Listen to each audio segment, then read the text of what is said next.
एक बाप बेटे की कहानी।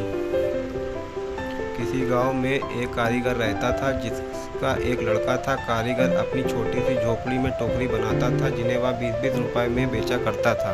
अब कारीगर बूढ़ा हो चुका था। उसने सोचा कि मैं अपने बेटे को यह टोकरी बनाने का काम सिखाता हूँ। लड़के से कहा कि तुम उसे सीख लो, मैंने तुम्हारे दादाजी से सीखा है, ये हमारी पीढ़ियों से चला आ रहा काम है, अच्छा काम है। लड़का भी मान गया टोकरी बनाने का काम सीखने को।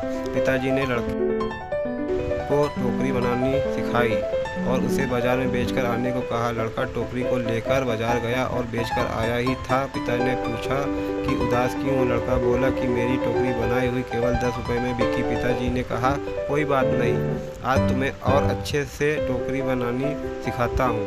पिताजी ने और अच्छी टोकरी बनाना सिखाई और उसे बाजार में बेचकर आने को कहा। लड़का टोकरी लेकर बाजार गया और अपनी बनाई टोकरी को 15 रुपए में बेच कर आया।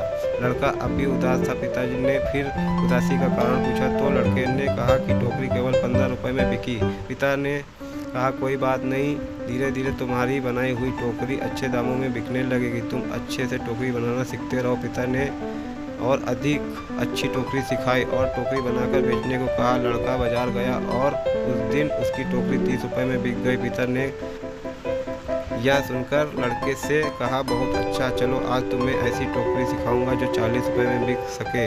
लड़के ने कहा बस पिताजी, आप खुद 20 रुपए की टोकरी बेचते आए हो, आप मुझे 40 की टोकरी बनाना कैसे सिखाओगे? आप रहने दो, आपसे ज़्यादा रुपए की टोकरी तो मैं बनाना जानता हूँ। इतना सुनकर पिताजी ने कहा ऐसा ही कुछ मैंने भी कहा था जब मेरे पिताजी 15 रुपए की टोकरी बेचते थे और एक दिन मेरी टोकरी 20 रुपए में बिक गई। मेरे पिताजी ने मुझे 25 रुपए की टोकरी सिखाने को कहा था तो मैंने भी सीखने के लिए मना कर दिया था और कहा था कि आप खुद 15 की बेचते आए, आपसे ज़्यादा की तो बेचकर आया हूँ और तब से जीवन भर 20 रुपए की टोकरी बेचता रहा हूँ क्योंकि उससे ज़्यादा की टोकरी मैं सीख नहीं पाया।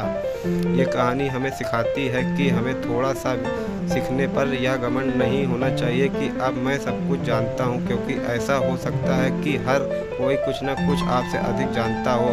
हमें हमेशा कुछ ना कुछ सीखते रहना चाहिए। कैसी लगी ये कहानी कमेंट में ज़रूर बताएं।